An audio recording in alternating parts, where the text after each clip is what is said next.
gente, eu sou o Pato, estou aqui com Bia Crespo, que é roteirista da série Rensga Hits, que tá na Globoplay, que é uma série musical sertaneja com protagonismo feminino e cheio de representatividade. Tudo bom, Bia? Tudo bom, Pato, obrigada pelo convite, sou muito fã do canal e da sua pessoa. Estamos aqui hoje também com o Rick, que é LGBT também. A Bia, quem acompanha o canal há mais tempo, sabe que ela já apareceu aqui em alguns vídeos. A Bia é minha amiga desde a faculdade. Amiga pessoal. Amiga pessoal. E a gente vai conversar um pouquinho sobre essa série que tá bombando. E é uma série, né, que tem como foco o mundo sertanejo, que é algo que a gente vê muito pouco sendo produzido, apesar de ser culturalmente algo que é muito brasileiro, mas a gente não tinha visto nada. O que a gente viu, sei lá, 2 Filhos de Francisco, a gente viu... Menino da Porteira. Sim. E aí que eu ia perguntar, quais as inspirações pra vocês criarem a série, pra vocês escreverem, já que não tem muito, né? A gente não vê muito disso, pelo menos até agora, assim, com essa leveza, né? Que é mais comédia. O que a gente tem é mais drama, né? Acho que fazer série no Brasil é sempre uma atividade meio pioneira, porque a gente tá muito no começo, né, ainda da nossa produção de seriados e tal. Se for pensar, a gente começou a fazer série, assim, mais pra canal a cabo, streaming, faz tipo o quê? 15, 20 anos lá com o canal a cabo, e agora uns 10 com streaming. Nem isso, né, que o Brasil começou depois. Acho que sim. Então a gente realmente não tem muita referência nacional. Então a gente buscou, 2 Filhos de Francisco, eu acho que por ser tão pop, né, por ter feito tanto público e a gente ama, né, então é uma grande referência, por ter o elemento musical junto com a história, mas realmente era bem dramático, a gente queria uma coisa mais leve, mais comédia. Teve o Nashville, a série americana. Sim, o pessoal até fala que o Rensga é o Nashville brasileiro, então a gente acertou na referência. Mas a gente pensa muito em comédia. Eu acho que a gente trouxe elementos da comédia brasileira mesmo. De séries que a gente gosta, né? A gente adora os normais, tapas e beijos. Sim. Dramaturgia de novela mesmo, novela das 7, novela das 6, que geralmente tem comédia. Tanto que a gente tem 2 roteiristas na equipe que trabalham na Globo mesmo, né? Uma delas é a Renata Correia, nossa chefe, que vai fazer a nova novela das 7. Então é uma linguagem que a gente não tem nenhum tipo de preconceito. Inclusive, pelo contrário, a gente queria trazer para séries, porque a gente sente que às vezes o pessoal fica tentando copiar a série americana, fazer muito igual, e isso eles já fazem, né? O que a gente tem de diferencial aqui no Brasil é a nossa linguagem, nosso humor, nossa teledramaturgia. Então a gente tentou mesmo fazer uma coisa do zero, misturando tudo isso que eu falei. E nas redes sociais as pessoas comparam muito também o Rensga com a novela das 7. Você acha que seria uma boa novela das 7, o Rensga? Eu ia adorar. Ia adorar fazer novela, mas eu acho que o Rensga, ele funciona do jeito que funciona por causa da rapidez da narrativa, que era uma preocupação que a gente tinha também. Contar a história meio rápida, com muita virada. São só 30 minutos por episódio, né? E muita coisa acontece. Então eu acho que se fosse uma novela ia ser muito mais demorado. E talvez não fosse tão legal. Mas por outro lado, ia ter mais personagens, mais tempo pra desenvolver cada trama. Eu acho que ia ser legal também. Mas assim, como série, a gente vai ter muitas temporadas ainda, né? Segundo o nosso chefe lá da Globoplay. Então ainda vai ter bastante tempo também. A gente já chega nisso. Porque eu imagino que uma série acaba sendo mais dinâmico mesmo, né? Porque a novela você tem que arrastar um pouco mais as tramas. Aquele primeiro episódio que tem a Raíssa lá no casamento, e daí ela descobre o noivo, vai pra Goiânia e tal. Eu acho que aquilo ia ser quase uma semana inteira da novela, né? Com certeza. Pelo menos um primeiro episódio de novela seria só aquele teaser, que é a Raíssa desmascarando ele no altar, pegando o carro e indo embora pra Goiânia. Sim. Aquilo ali seria o primeiro episódio da novela, e o primeiro episódio da nossa série seria uma semana mesmo ou mais. Porque a novela é meio devagar mesmo, né? E eu acho que uma das graças do Rensga é ser tão rápido. Porque a gente também tirou muito essa referência do universo sertanejo urbano mesmo, né? Essa coisa do sertanejo rural, que a gente vê no 2 Filhos de Francisco, é uma coisa dos anos 60, 80, mais ou menos. O sertanejo de hoje em dia, ele é super da cidade, né? Cidades capitais lá, tipo Goiânia mesmo, né? Então, e aqui em São Paulo, Rio de Janeiro, se ouve muito. Mas não é mais aquela coisa de fazenda, né, e tal. A gente só tem um personagem na série, além da Raíssa, né, que vem de uma cidade pequena, que é o Enzo Gabriel, que na primeira cena ele tá de chapéu, de bota, e é pra ele ser de uma fazenda mesmo, ele é um cara que vem do interior. Mas a Gláucia, você vê, ela é super urbana, né, da cidade, assim. Então a gente teve essa preocupação de fazer um sertanejo que era mais parecido com o que a gente vê da vida, né, das feminejas, das artistas. E até na trilha musical a gente sente também que tem uma mistura, né, tem um pouco de um sertanejo mais contemporâneo e tem aquele sertanejo um pouco mais antigo também. Eu adoro isso. Por exemplo, quando a Raíssa tá indo embora, começa a tocar O Dia Que Eu Saí de Casa, né, tem aquela coisa mais assim. E tem muitas músicas inéditas dentro do Rensga. Como que foi pra vocês? Porque todas essas músicas têm a ver com a trama, com a história. Essas músicas foram feitas por compositores e tal. Mas como que o roteirista interfere nessas músicas que foram feitas? De alguma forma vocês influenciaram na letra, na composição das músicas? Bom, a gente não é compositor, né, nenhum de nós, então a gente também não tinha nem a pretensão, até porque era para as músicas serem o grande carro-chefe da série. Sim. Então eles investiram pesado, assim, na produção musical, na composição. Quem fez foi a Bibi, que é uma compositora incrível, assim, que trabalha para sertanejas, junto com a Paula Matos, com a Day Lara, que são duplas que estão na atividade, né? Cantoras que fazem muito sucesso. Então, a gente sabia que ia por esse lado. Mas o que a gente fez, assim, que eu acho que ajudou, foi escrever um briefingzinho, uma página, assim, sobre cada música. Então, eu chegava pra elas, mais ou menos, qual era a temática daquela música. Por exemplo, lá do David, né? Do David Cafajeste. A gente sabia, sugeriu lá, é uma música meio assim, tipo um doideira na banheira. Sim. Aí jogava, mais ou menos isso, assim, é um hit que é meio chiclete, mas é meio sobre pegação, sabe? Não é uma música que vem de dentro. Aquelas músicas genéricas que eles fazem pra vender mesmo. E vai rolar doideira dentro da banheira, love a noite inteira. Enquanto que da Raíssa já é muito mais autoral. É isso que eu pensei. É da história dela, Sim. da gente contou, essa música tem que falar sobre o cara que traiu ela ser corna, ela sair da cidade, ela viajar, as mentiras dele, porque aconteceu isso, então ela compôs nesse momento. Hoje eu posso tá por baixo, amanhã tô por cima. Desatola a bandida. Então a gente entregava meio uma mini biografia do personagem, o que ele estava vivendo e o que levou a compor aquela música. E qual que era mais ou menos o ritmo, né, a energia que a gente queria. E eles entregaram super bem, arrasaram. Nossa, eu tava falando pra Bia que eu adoro muito o Desatola a Bandida e o 100. Nota 100. Nota 100. Você é nota 100, sem pegada, sem graça, sem fogo, sem... Não existiam as músicas antes, existia a história, daí as músicas foram compostas depois do roteiro estar pronto. Então a gente falava assim, ela vai compor uma música sobre o Isaías ser broxa. Então vamos falar sobre isso, esse é o momento dela, essa música é pra ser um hit da Gláucia, né, pra ser bem dançante, é pra ser chiclete, referências tal e tal. E as Foi músicas assim. vinham pra vocês aprovarem ou reprovarem? Ou... Então, mais ou menos, acho que vinha mais pra produção, porque não sei se vocês sabem como funciona, né, o mercado de roteiro. A gente trabalha mais ou menos 8 meses, né, pra escrever os roteiros, episódio 1 ao 8 e tal, fica em sala de roteiro, desenvolvendo as tramas, escreve. E, então a gente entregou os roteiros em maio do ano passado, maio de 2021. Depois que eles foram entregues que começou, né, a produção das músicas. Então a gente já não trabalhava mais na série, os roteiristas, né? Então assim, a gente sabia algumas coisas, porque a Renata Correia, que é a nossa redatora-chefe, continuou participando do processo. E a gente ouvia de vez em quando as músicas, né, a primeira versão e tal, mas a gente não aprovava. Quem aprova é a direção, a produção, né? tá. E a Renata dava opinião também, mas eu lembro de ouvir, assim, a versão original e achar maravilhoso da primeira vez. Então é bem parecido com a versão final, elas arrasaram de cara mesmo. Todo mundo fala que a Raíssa é inspirada na Marília Mendonça. Já era essa ideia mesmo de ser inspirado nela ou tinha outras inspirações pra personagem? A Marília era a principal inspiração mesmo, assim, pra Raíssa, né? A gente pensava muito nela, nessa jornada, nessa coisa... A Marília tinha essa história, né, de ter sido compositora há muito tempo, né? E ter que se impor pra conseguir cantar, que é o arco da Raíssa, né? Eles Sim. queriam que ela ficasse só de canto, pra ela conseguir cantar é difícil. Mas a gente sabe também que essa é a história de tantas mulheres do sertanejo, né? Que ficam ali compondo, tentando arranjar uma chance de poder cantar. Então, Marília Mendonça, Maiara e Maraísa, principalmente, essas pioneiras do feminejo foram as maiores inspirações. Bom, então vamos falar da representatividade dentro da série, que é bem ampla e eu achei muito legal, principalmente porque é uma representatividade que não é panfletária, né? Assim, não fica com aquela escolinha, assim. Deixa de um jeito que fica mais orgânico com a história, né?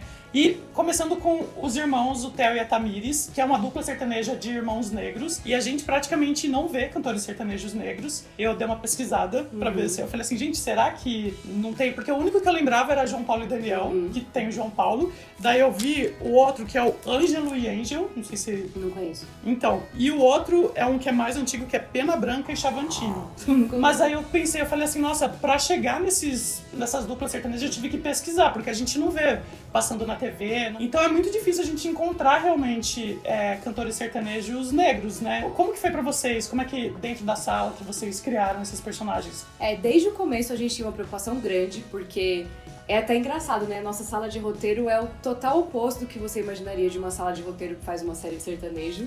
E eu acho que é isso que faz o Rensga ter essa graça toda, né?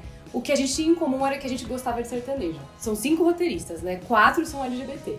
Então já começa por aí. E dos 5, tinha 2 que são negros, que era a Natália Cruz e o Vitor Rodrigues. E eles são maravilhosos, incríveis, assim. Então, mas mesmo se eles não tivessem, eu acho que a gente já ia querer trazer essa representatividade, porque eu acho que hoje em dia não dá pra você fazer uma série, qualquer que seja a série, e não ter vários personagens negros, né? Tipo, a gente tem que representar o que é o nosso país, o que a gente vê. Mas tendo roteiristas negros, eu acho que a representação fica muito mais fiel. E fica muito mais realista, porque muita coisa que a gente colocou de caracterização de Theo e Tamires e tal, veio do que a Nath e o Vitor falaram. E eu acho que a contribuição deles é inestimável. Eles fizeram as outras tramas também, não só dos negros, claro. Mas eu acho que foi muito bom ter roteiristas negros. E ainda mais que eles são lá do Centro-Oeste, né? O Vitor é de Minas, que é do Sudeste, mas a Nath é lá de Brasília, né? Então acho que isso ajudou muito, assim. Eles se viam muito no Theo e Tamires. E foi muito legal poder trazer essa representatividade, que é uma coisa meio... É complicado, né? Assim, é muito... Eu vou falar estranho pra não dizer racista, né? Que a gente tem uma indústria onde não tem duplas sertanejas de negros, ou um artista negro famoso. Ainda é um lugar que precisa de muito espaço. E ainda nessa busca que eu fiz, eu só achei cantor. Cantora, zero, assim. Mas quando eu digitava pra procurar alguma coisa de cantora, aparecia justamente a Tamires, que é uma personagem fictícia, né? Então eu acredito muito em fazer séries, assim, ficção, ela tem essa vantagem, né? Que a gente pode mudar um pouco a realidade. Então não é um documentário, né? A gente tá criando um negócio em cima de algo que a gente sabe que existe, que é a indústria sertaneja, né? As casas de composição, aquelas rivalidades e questões entre os cantores. Mas por que não, sabe? Colocar personagens negros. E eles são pra ser, tipo, a realeza do sertanejo. O Sandy Júnior, né? Da história. Sim. E a gente fez questão de ter isso justamente pra que pessoas, principalmente crianças, adolescentes negros que gostam de sertanejo, poderem se ver e falarem, olha, é possível, sabe? Eu poderia ser que nem a Tamires, ser que nem o Theo. Então acho que essa vontade de mudança é importante também quando a gente tá escrevendo, né? Você falou que a Natália é de Brasília e o Vitor é de Minas Gerais, né? Essa sala é composta realmente por pessoas de vários estados do Brasil, assim, diferente. Como é que vocês chegaram pra falar sobre Goiânia com uma sala, assim, de cada um de um lugar do Brasil? Tem o Vitor e a Nath, né? E o Otávio Chamorro também, ele nasceu no Tocantins, morou em Brasília há muito tempo, Goiânia também. As únicas pessoas que nunca moraram lá fomos eu e a Renata, que a Renata é do Rio de Janeiro e eu sou de São Paulo. Eu acho que eu fui talvez a primeira pessoa, se não a primeira, a segunda a entrar na série, porque apesar de ser de São Paulo, eu com certeza era a maior fã de sertanejo. Porque eu gosto muito, principalmente o feminejo, eu acompanhei desde o começo. 2015, 2016, eu já era fã da Marília Mendonça, Maíra Maraíza. Eu fui em muito show, eu acompanhava e todo mundo sabia. Então, quando eles resolveram começar a fazer a sala de roteiro da série, muitas pessoas vieram atrás de mim falando, você tem que fazer, você tem que fazer. Então, eu entrei por causa meu conhecimento de causa, né, do mundo, da música, principalmente do sertanejo mais contemporâneo. E daí eles foram tendo essa preocupação de chamar pessoas que tivessem a vivência lá do Goiás, né, do Centro-Oeste, e tivesse a diversidade, também ter pessoas negras na sala. Então, foi aí que foi formando a sala. Eu achei que foi perfeito, assim. Sinceramente, melhor sala de roteiro que eu já fiz.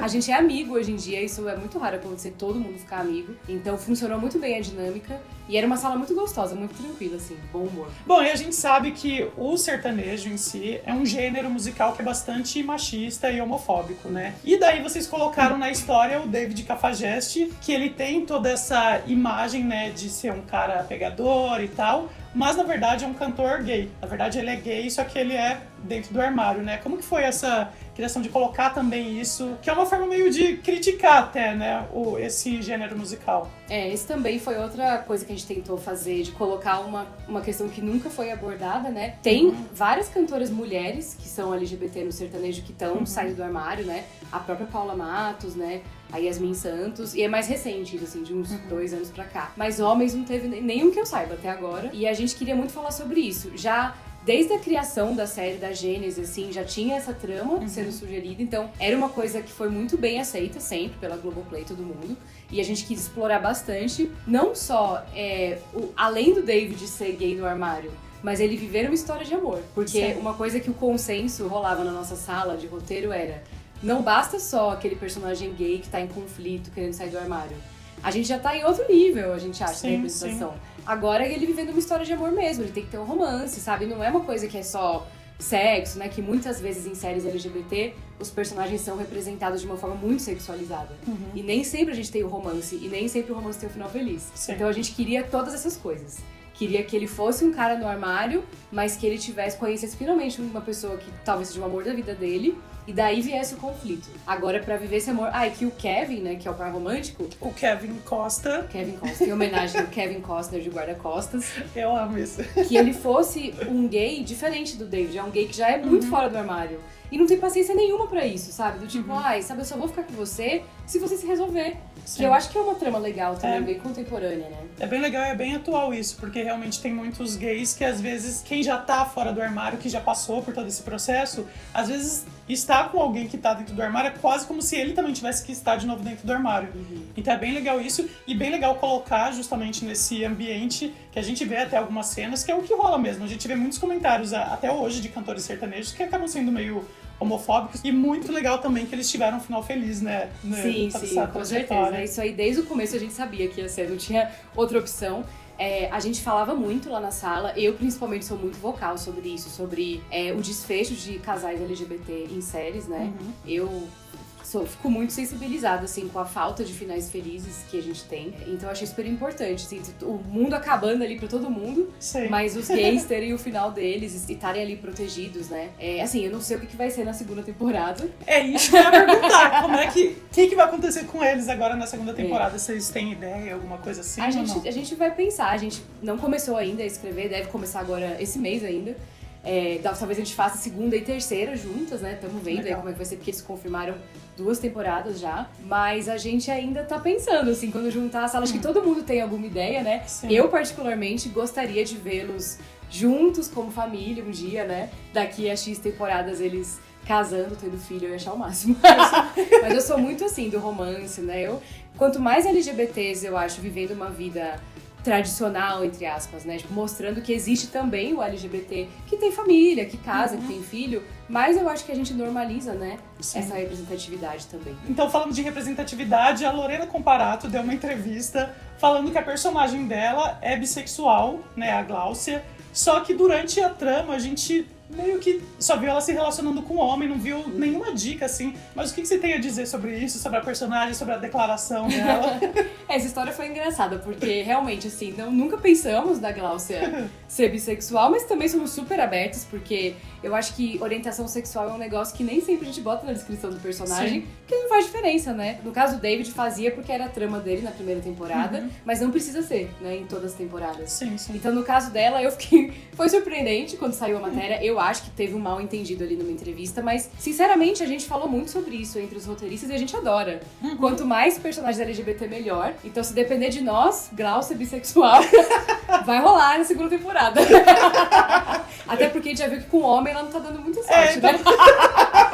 E falando sobre declarações de atores e tal, porque na hora de compor, né, que às vezes eles entendem o personagem, cada um vai entendendo a sua forma. Acho que uma das 2 personagens que interagem, que todo mundo mais sentiu alguma coisa, mesmo não ficando explícito, foi justamente a Marlene e a Helena, né, a relação das duas, que é uma relação de rivalidade, e a Débora Seco, né, que faz a Marlene, ela deu uma entrevista falando que imagina as duas como tendo um amor mal resolvido no passado. Fica aquele subtexto lá, a gente entende que realmente pode ter alguma coisa. E daí, tem alguma coisa, não tem? O que vocês estão pensando com relação a isso? Claro que tem, né, gente? Claro. Eu lembro que eu falava assim na sala de roteiro, tá no subtexto e tal, não sei o que, eu falei, mas quem é LGBT vai sacar. Porque eu acho, primeiro de tudo, eu acho que a Fabiana Carla e a Débora Seco fizeram uma caracterização incrível. Eu amo essas 2 personagens. Estão muito boas. Toda vez que elas se encontram, assim, elas têm realmente uma química, Sim. né? Elas são rivais, mas a gente vê realmente que tem alguma coisa ali, mesmo que não seja amorosa, mas espero que seja, Sim. né? Numa segunda temporada, né? Vamos ver se rola alguma coisa. Você pode ver que toda a trama, tanto da Marlene quanto da Helena, é pautada em provocar uma outra. Sim. Então toda cena delas, ela sempre fala assim, quero ver o que a Helena vai falar, vou deixar essa Marlene aí de queixo caído. Então tudo que elas fazem é pra chamar atenção ou se vingar uma da outra. E aí a gente sabe, né, pela série, pela primeira temporada, que elas foram uma dupla sertaneja que se desfez, né, no começo dos anos 2000. Nós sabemos muito bem por quê. E tem toda uma história, assim, mas na backstory da personagem, pra gente, claramente elas tiveram um relacionamento amoroso E elas terminaram em maus termos, assim. Não foi uma coisa que terminou porque elas queriam. Foi mais uma coisa que as circunstâncias forçaram. E aí acabou virando essa rivalidade, porque elas saíram dos holofotes, né, de serem cantoras e se transformaram em empresárias. E aí ficaram rivais e ficam lá se provocando. Mas pra mim, claramente, elas se provocam porque elas querem se chamar a atenção e elas estão meio que num relacionamento ali, né? Eu gostaria, assim, é o caminho que eu gostaria de seguir pra próxima temporada, delas se reaproximarem e viverem uma história de amor. Eu boto fé no final feliz delas. Sim. Eu adoro que tem um quê meio de A Favorita, sabe? Isso. Flórida na Terra. É bem essa inspiração. Só que sem a parte de ser uma super vilã. Sem assassinato. Sem assassinato. Até agora, pelo menos. E elas estão falando também que elas querem cantar, né? Então talvez elas cantem na segunda temporada. Então, bem qual que é o legal. nome da dupla delas? Era As Goianiras. As Mas é legal, essa música delas a gente quer colocar, a gente quer trazer também pra segunda temporada o funknejo, que a gente adora. Ótimo. Mas tipo, isso que tem muito hoje em dia, que é um sertanejo com uma batida de DJ, sabe? Umas músicas mais dançantes e tal. Sim. Era um elemento que a gente tinha na primeira temporada, a gente tinha um personagem que chamava DJ Maneiro. E ele era tipo o Dennis DJ, sabe? Que faz uns features em música da Mari Maraíza e tal. E a gente tinha ele, era muito engraçado, só que por causa de tempo, de tela, teve que cair o personagem. Mas quem sabe ele não volta, né? A gente gostava muito. Sim. Bom, então a Globo já confirmou pra segunda temporada, né? E quais são os planos de vocês pra toda a série? Pra aquele gancho que ficou no final, né? Do acidente, do pai não lembrar só lembrar da Raíssa, né? Não lembrar da Glaucia. O que vocês estão pensando pra segunda temporada no geral, assim? Eu acho que vai ser muito legal essa inversão de papéis, né? Porque a Raíssa tem uma relação muito difícil com o pai, com razão, porque ele abandonou ela, foi horrível, né? Sim. Mas agora ela vai ser a filha única, então ela meio que talvez se coloque num lugar meio Glaucia, né? E viva pela primeira vez o que é ter um pai dedicado a ela e tudo mais. Então entender como ela se sente em relação a isso, né? Ela vai perdoar o pai? Ai, já não sei. Veremos. E a Glaucia em oposição vai... A Glaucia sofreu muito na primeira temporada.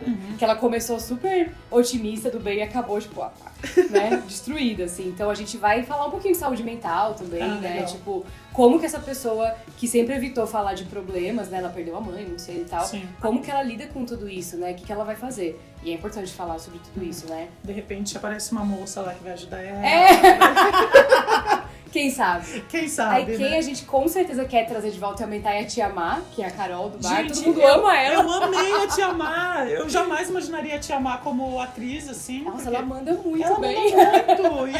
E é muito legal a personagem dela. É bem Tia Má mesmo, Bem né? Tia Má. Mas ela tá muito solta, assim, tá muito divertida. Sim, era um papel, assim, menorzinho mesmo, era tipo uma figura materna pra Raíssa lá no Goiás. Mas a Tia Má pegou e transformou num negócio que todo mundo sempre lembra dela, Sim, as sim. falas dela e tal. Então, com certeza, ela vai continuar, vai crescer. E eu acho que agora é expandir, né? Que a nossa ideia é fazer um arco mais longo de segunda e terceira temporada. Sim. Então, já pensar mais a longo prazo, talvez trazer mais personagens. Com certeza, a Joia Maravilha vai ter que trazer mais gente, né? Porque eles perderam muitos talentos. Então, vai vir mais rivalidade. Aí, eu acho que vai ser legal trazer uma novinha. Porque o sertanejo tem muito disso, né? Quando você acha que estabeleceu, vem uma garota de 18 anos. Sim. Que é, tipo, com um grande sucesso. Você vai ficar Raíssa Glaucia com cara de tacho. Essas coisas, eu acho. Tem a trama do Theo também, É isso que eu ia falar, né? O Theo e a Tamires agora estão separados, né? Cada um vai seguir um... Como é que vai ser a carreira questão solo. do triângulo Enzo, Tamires e Raíssa, né? Sim, eu acho que também. tem uma questão, mas o Theo, o que ele vai fazer sozinho? Porque é aquela história, ele não canta, né? Então. Então o que ele vai fazer? Vai pro BBB? O que vai ser? Não sei. Ela é a voz e ganhava menos ainda que ele, né? Ela compunha e cantava, ele só dançava e acenava. Mas assim, carreira solo, né? A gente viu, tirando o Sandy Júnior de exemplo, muda, né? Sim, Por mais sim. que a Sandy seja uma artista incrível, ela nunca mais teve o alcance que ela tinha quando era Ela Sandy Júnior. ficou um pouco mais nichado, assim, né? De repente até a... Então, mas é isso. Aí o Theo tentar encontrar no que ele é bom, né? Porque tem isso, ele não canta, ele não compõe. Então ele tem que entender qual é o lugar dele. E nessa temporada tiveram várias participações especiais, né? Apareceu a Nayara Azevedo, tem a Rafa Kalimann, que tem aquele personagem dela, que é meio ela, né? A Rafa Kalimann já é elenco, Já né? é elenco, já é Com elenco. certeza, ela é confirmada, ela apareceu várias vezes. Ela interpreta a Paloma, né? Que é inspirada nela, mas é outra Sim, influencer. Segunda temporada ela volta com certeza. E acho que cada vez mais participações. Que nessa primeira a gente teve Teve Nayara o Gabel Azevedo, também. teve Gabel, teve Gali Galó. Só que agora a gente quer mais gente, né? Quanto mais sertanejo, sim. melhor. E daí, de repente, até fazer um feat entre o personagem Isso seria muito legal. Eu acho que podia muito entrar aí a Simone, da Simone Simaria, pra bater um papo com o Theo, né? Porque ela também separou Nossa, a dupla. é verdade. Muito, eu adorei aqui a conversa, achei muito legal. Tô adorando Renzga Hits, mal posso esperar pra segunda temporada, né? Também. E pra terceira esperamos, né? Tomara que eles façam mesmo as duas juntas, que aí sai mais rápido, né? Sai mais rápido, acho que dá também pra... Isso que você falou do planejamento, acho que é legal também, né? Primeiro, obrigada a você pelo espaço, adorei vir conversar com você sobre a série, é muito bom poder falar, porque faz mais de 2 anos, né, que eu tô trabalhando na série, então poder falar sobre ela é muito bom. Queria agradecer a todo mundo que tá assistindo, que tá curtindo e falando bem na internet, porque isso ajuda muito, né, a gente já conseguiu renovar pra 2 temporadas, o que é muito raro, ainda mais nos dias de hoje, e principalmente os fã-clubes, né. Porque é a primeira vez que eu faço uma coisa que tem fã-clubes, eu amo, eu acho incrível o trabalho deles, eles ficam o tempo inteiro postando coisas, gerando conteúdo. Principalmente o pessoal que faz o underline Renzga Hits, que é o nosso Instagram do fã-clube.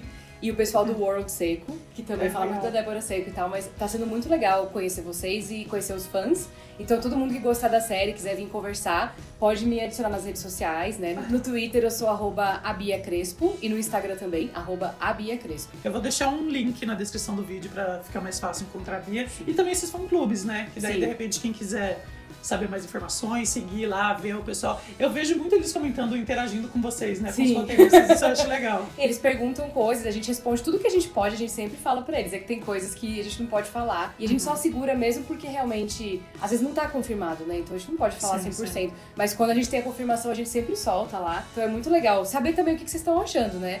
Porque isso pauta muito o que a gente vai fazer nas próximas temporadas. Obrigada, então. Obrigada a você. E é isso, gente. Então a gente se vê então no próximo vídeo. Beijo do Pato.